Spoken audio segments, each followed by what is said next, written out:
안녕하세요. 올바른 성형지식 전달을 위해 노력하는 닥터눈 코익 성형외과 전문의 정현익입니다. 이렇게 심한 변형이 오셨는데 오랜 기간을 방법이 없다고 생각하고 컴플렉스를 가지고 사신다는 게 얼마나 큰 고통이었을까요? 왜 견디셨을까요? 왜 재수술이 두려워하셨을까요? 코지수술 생각하시는 분들께서 항상 하시는 질문이 있어요. 저 과연 교정이 잘 될 수 있을까요? 솔직히 말씀드리면 수술을 해보기 전까지는 저도 잘 모릅니다. 사람 몸에는 예측 불가능한 변수가 많거든요.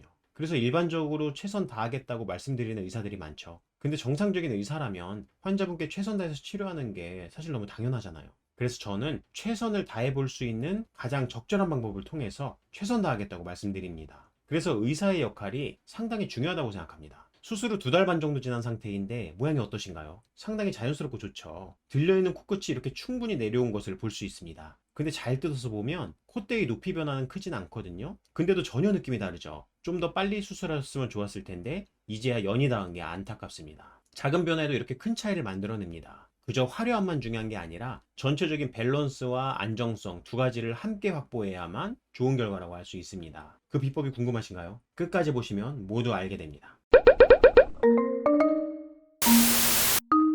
술전 사진을 보시면 코끝이 상당히 들렸죠. 일반적으로 콧볼 상당 경계 이상으로 코끝 피크 지점이 들리면 구축이 상당 부분 진행된 거라 콧구멍도 많이 노출되고 보기 흉하다고 느껴져서 심한 컴플렉스에 시달리게 됩니다. 구축의 원인이나 정도에는 차이가 있겠지만 이와 비슷한 코 모양으로 지내시는 분들 길거리 지나다니다 보면 생각보다 많습니다. 이분께서는 이전에 실리콘과 귀연골로 수술하시고 실리콘에 염증이 생겨서 실리콘만 제거하신 상태셨어요. 귀연골만 썼다는 건 코끝 지지 구조를 거의 만들지 않았다는 것이기 때문에 염증 후 흉조직 반응으로 코끝이 더욱 심하게 들리게 됩니다. 그리고 중안면 부위가 약간 꺼진 구조죠. 입도 살짝 돌출되어 보이고 팔자도 깊어서 콧볼이 볼의 일부 가려지고 있어요. 수술 계획 세워보겠습니다. 노란 선은 술전의 콧대 시작점과 코끝 피크 지점입니다. 일단 수술의 최대 목적인 들린 코끝을 내려줘야겠죠. 여기서 잘못 생각하시는 환자분들이 아주 많아요.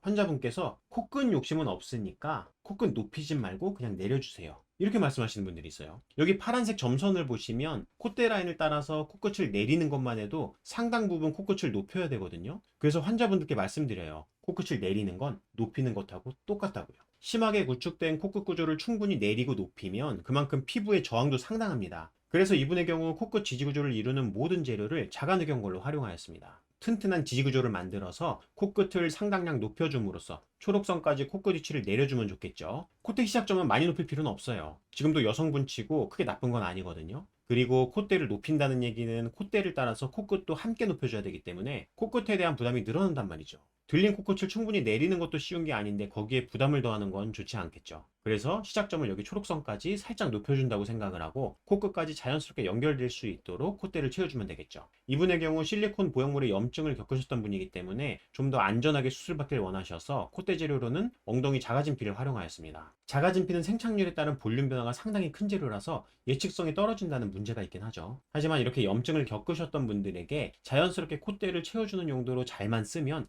안정성이 높아서 괜찮은 재료로 활용할 수 있습니다. 그리고 코바닥이 살짝 낮고 팔자가 꺼진 느낌도 좀 있죠? 코끝을 충분히 높여줄 거라서 주위 구조도 일부 따라가 주면 훨씬 자연스러운 느낌을 냅니다. 게다가 구축이 심한 분들은 조직의 저항도 심하기 때문에 억지로 당긴 듯한 부자연스러운 느낌이 날 수도 있고 이것 때문에 교정 목표를 일부 낮춰야 할 수도 있죠. 코바닥을 올려서 이걸 일부 커버해 줄 수 있는 것도 귀족 수술의 역할 중 하나입니다. 술중 사진을 보시면 코끝에는 심한 변형이 와 있고 일반적인 지지 구조를 찾아볼 수가 없습니다. 보형물을 제거하고 나서 코끝을 지지해주는 구조가 없는 상태로 이런 흉조직 반응이 심하게 왔기 때문에 코끝에 구축 변형이 발생했겠죠. 수술 시에 이런 흉조직 유착을 모두 풀어줘서 코를 구성하는 각각의 연골이 부드럽고 편하게 이동할 수 있는 상태를 만들어줘야만 안정적인 교정량을 확보할 수가 있습니다. 지지대를 세운 모습입니다. 들려있는 코끝을 원하는 만큼 내리고 높일 수 있도록 목표로 하는 위치에 맞춰서 코끝을 충분히 높이고 버텨줄 수 있도록 지지구조 튼튼하게 만들어줍니다. 연골 지지구조는 구축 변형이 재발하지 않도록 수직 방향, 윗방향 모두 잘 지탱을 줄 수 있어야 되고 구축이 심한 분은 그만큼 강도가 좋은 통르경골을 사용하여야 잘 지탱해 줄 수가 있습니다. 이 기둥에다가 유착을 잘 분리한 콧날개 연골을 가능한 위치까지 예쁘게 재배치해 주는 거예요. 이렇게 코끝은 전부 자가주직만으로 만들어지게 됩니다. 콧대에 넣을 진피를 보시면 지방 조직은 모두 제거하고 최대한 진피 위주로 활용하게 됩니다. 일부 흡수되는 양을 고려해서 살짝 과교정된 느낌으로 볼륨을 조정하면 됩니다. 일부 흡수돼도 볼륨이 최대한 유지되려면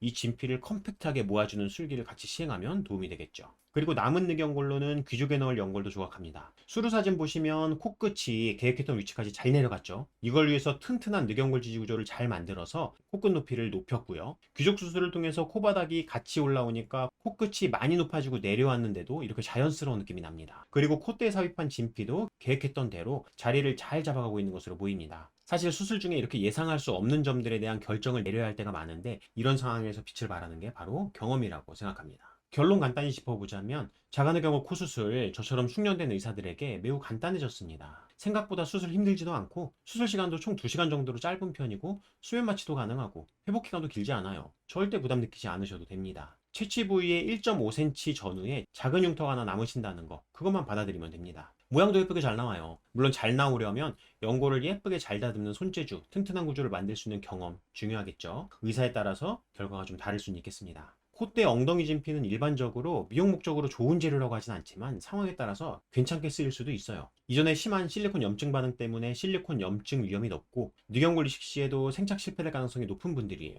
근데 엉덩이 진피로는 충분한 높이 도달이 어렵기 때문에 콧대를 자연스럽게 높이시기를 원하는 분이 더 적합하겠죠. 그리고 피부에 진피 보강이 되기 때문에 콧대 피부가 너무 얇아져 있거나 이물질 제거를 병행하시는 분들께 적절한 재료가 되겠습니다. 코 수술에서 가장 중요한 건 의사의 미적인 감각과 수술 경험이라고 볼 수 있겠습니다. 미적인 감각을 바탕으로 목표를 적절하게 잘 세우는 것이 중요하겠고, 이게 결국 코 주위 구조들과의 밸런스 개념이겠죠. 거기에 안정적인 수술 결과를 위해서 다양한 수술 방법에 숙달된 의사의 경험을 바탕으로 적절한 재료와 수술 방법을 선택하고 숙련된 술기로 수술을 진행하신다면 안정적이고 좋은 결과를 얻으실 수 있습니다. 그럼 많은 도움이 되셨길 바라며 이상 마치겠습니다. 저는 닥터 눈코입 성형외과 전문의 정현익이었습니다. 감사합니다.